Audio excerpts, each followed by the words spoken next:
Welcome to back my dear students. Next जो आपका topic है चैप्टर नंबर 7 बहादुर बालिक।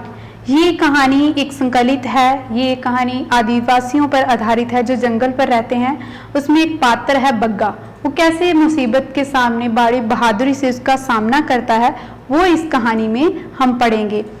उड़ीसा राज्य में एक जगह है राउरकेला। वहाँ इस्पात का विश्व विख्यात कारखाना है जो अब भी है। राउरकेला की उद्योग नगरी अब बहुत ही आबाद है, जबकि पहले वहां पर जंगल ही होते थे, आदिवासी रहते थे, लेकिन अब वहां पर बहुत लोगों की आबादी है। लाखों लोग वहां रहते हैं, इस्पात के उत्पादन में सहयोग देते हैं। किंतु आज से 50 साल पहले वहां केवल जंगल थे। जंगल के बीच से देव और कोयल नाम की नदियां बहती थी। नदियां तो वहां आज भी बह रही हैं, किंतु अब जंगल नहीं रह गए हैं। जैसे कि आपने देखा है वृक्षों की बहुत ज्यादा कटाई हो रही है, तो जंगल बहुत ही कम दिखाई देते हैं। लेकिन 50 साल पहले वहां राउरकेला में जंगल में 2 नदियां थी, देव और कोयल। बात तब की है जब वहां जंगल थे। जंगलों के बीचों बीच में छोटे छोटे गांव होते थे। कोई कोई गांव इतने छोटे थे कि उनमें केवल 3-4 घर ही बने होते थे।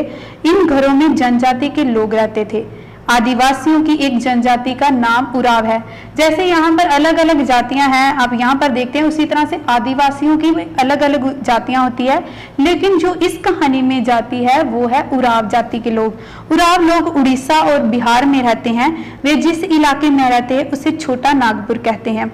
राउरकेला के जंगल में एक गांव था रतनपुर। वहां 20 उराव परिवार रहते थे। जंगल के महुए के पेड़ भरे रहते। महुए का एक पेड़ होता है जिसके फूलों से शराब भी बनती है। तो वहां पर जो लोग रहते थे, जिसके पास जो ज्यादा पेड़ के पास रहता था वो वृक्ष उसका हो जाता था। वो फूलों को सुखा के उनकी शराब बनाते थे। महुए के वृक्षों में फागुन मास के फूल आने लगते थे। ये एक हिंदी भाषा का जो महीना है फागुन, ये वहाँ तब के समय में महुए के फूल में जो फूल आते थे, इस फूलों में एक अलग तरह की खुशबू होती है। देखने में ये फूल अंगूरों जैसे होते हैं, हरे थोड़े लाइट शेड में। पीले पीले फूलों में रस भरा होता है। रस के भार के कारण फूल अपने डंठल पर अधिक रुक नहीं पाते।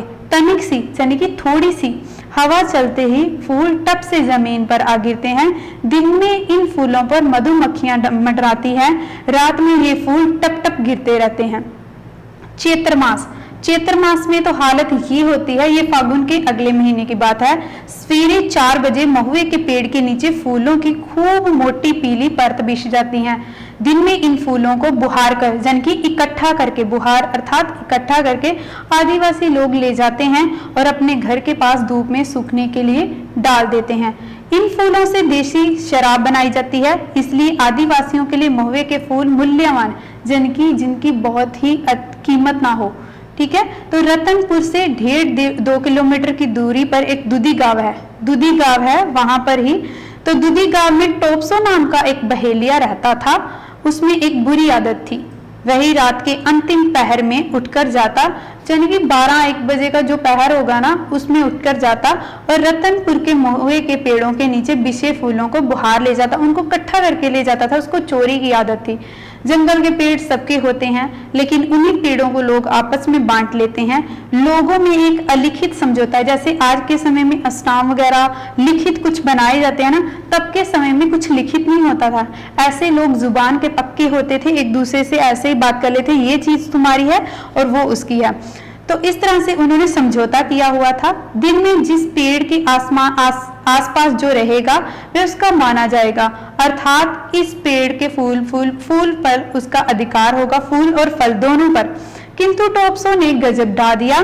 लोग सवेरे उठकर अपने महुए के पेड़ों के पास जाते तो वहां मैदान साफ मिलता।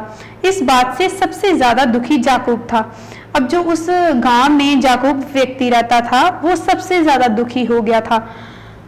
उसने महुए चोर की बुरी हरकत से बचने के लिए एक रास्ता ढूंढ निकाला। उसने अपने पेड़ों के पास एक मचान, जन की आग से जलती हुई जो थोड़ी सी जगह होती है ना, वो थोड़ी सी बनाई। मचान एक रहकर पहरा देने के लिए उसने अपने बेटे को बग्गा को नियुक्त किया। मचान पर रहने से फायदा हुआ, उस रात चोर नहीं आया। एक थोड़े से ऐसे 2 लकड़ी के डंडे लेकर उस पर जो छत बनाते हैं उस पर मचान बनाया जाता है। ठीक है, तो वो उसमें अपने बेटे बग्गा को बैठा दिया उसकी रखवाली के लिए। महुए के फूल बच गए, लेकिन बग्गा ने कहा उससे रात भर मचान पर ठंड लगती रही। ये सुनकर याकूब ने मचान के नीचे एक छोटा सा गड्ढा मिट्टी से खोद दिया। उसमें ढेर सारी सूखी पत्तियां, लकड़ियां डाली, और उन दिनों जंगल में जलाने के लिए लकड़ी की कमी नहीं थी, इसलिए वह सूखी लकड़ियां जंगल में इकट्ठी कर लाया। रात में अलाव जलाया, यानी कि आग को जलाया उसने। उसमें मोटी मोटी डालियां भी आ गई। रात भर अलाव में लकड़ियां सुलगती रही, थोड़ी थोड़ी जैसे धुआं निकलता हो उनमें से। अलाव के ऊपर बने मचान पर बग्गा लेटा रहा। सवेरे बग्गा को लगा अलाव बुझने वाला है, इसलिए वह मचान से नीचे उतरा। उसने अलाव की लकड़ियों को हिलाया डुलाया, थोड़ा सा जैसे आग जलाने के लिए। उसकी राख झाड़ी, किसी किसी जगह में मुंह से फूका, लकड़ियों से फिर से जलने लगी। तभी बग्गा को किसी के आने की आहट हुई। उसे लगा ये आहट किसी जानवर की है। तब बग्गा ने एक चलती हुई लकड़ी उठाई और इधर उधर देखने लगा। अचानक भय के मारे उसकी गिग्गी बन गई। उसे सुना था कि महुए खाने के लिए भालू आते हैं। उसने ये भी सुना था कि महुआ खाकर भालू नशों में चूर हो जाते हैं, लेकिन उसने सपने में भी कभी ये ना सोचा था कि उसका सामना इस तरह से भालू से हो जाएगा। पहले तो वो डरा, लेकिन फिर उसने अपने आप को संभाला। आसपास में कोई हथियार ना था। उसने जलती हुई लकड़ी को लाठी की तरह भाजना शुरू कर दिया। इससे लकड़ी पर हवा लगी और वह अच्छी तरह जलने लगी। जैसे एक हवा को चाहिए आग को चाहिए हवा, तो उसने उसको हिलाना शुरू कर दिया, जिससे लकड़ी में आग जलने लगी। इसलिए इसकी लो से भालू घबराए। जो जानवर होते हैं ना, वो आग से बहुत ज्यादा डरते हैं। बग्गा ने जलती लकड़ी आगे की ओर बढ़ाई। आग से सभी जंगली जानवर डरते हैं। डरकर भालू पीछे हटा। तब बग्गा में हिम्मत आ गई। उसने बिजली सी फुर्ती दिखाई और जलती हुई लकड़ी भालू के पेट में दे मारी। अब देख रहे हो ना, सामने जो पिक्चर है पेज नंबर 50 पर, उसमें एक भालू है और उसको एक लकड़ी से कैसे बग्गा ने मारा है। भालू के घने बाल जलने लगे। भालू के झुलसने से भालू बेचैन हो गया। वह आक्रामक, यानी कि अचानक उस पर किसी पे हमला कर देना, मुद्रा में आ गया और जोर से घुर्राया। आवाज यानी कि उसको घुराने की आई। बग्गा ने जलती हुई लकड़ी से उसे फिर मारा। मारने से भालू को चोट भले ही न लगी, लेकिन उसके बाल पूरी तरह से जलने लगे। तब वह पीड़ा से भागा। बग्गा ने उसका पीछा किया। भालू भागता ही गया। तब बग्गा जोर जोर से चिल्लाने लगा।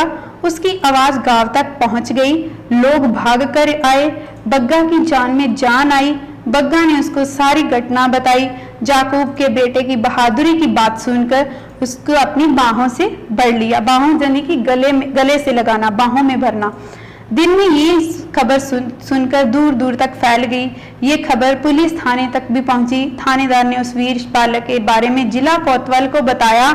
जिला कोतवाल ने ये खबर अंग्रेज जिलाधीश तक पहुंचाई, जो उन दिनों जंगल विभाग के दौरे पर थे। जिलाधीश ने उस बहादुर बालक को सम्मानित किया।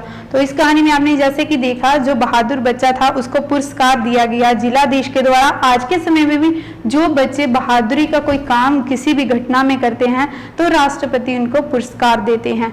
तो इसी तरह से जिंदगी में कई तरह की जो मुश्किलें आती हैं, मुसीबतें आती हैं, उनसे घबराना नहीं चाहिए। आपका जो कॉन्फिडेंस लेवल होता है वो कम हो जाता है घबराने से। अगर आप निडरता से उसका सामना करोगे तो वो परेशानी का कहीं हद तक हल हो सकता है।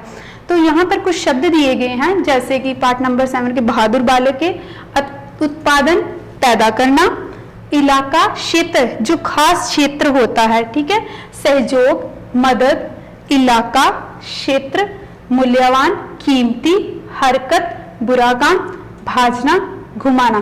तो इसके साथ ही आपने ये वर्ड मीनिंग्स जो है, इसके साथ ही आपने बैक एक्सरसाइज इसकी अच्छी तरह से लर्न करनी है और इसके साथ ही इसकी रीडिंग भी करनी है। Thanks and have a nice day.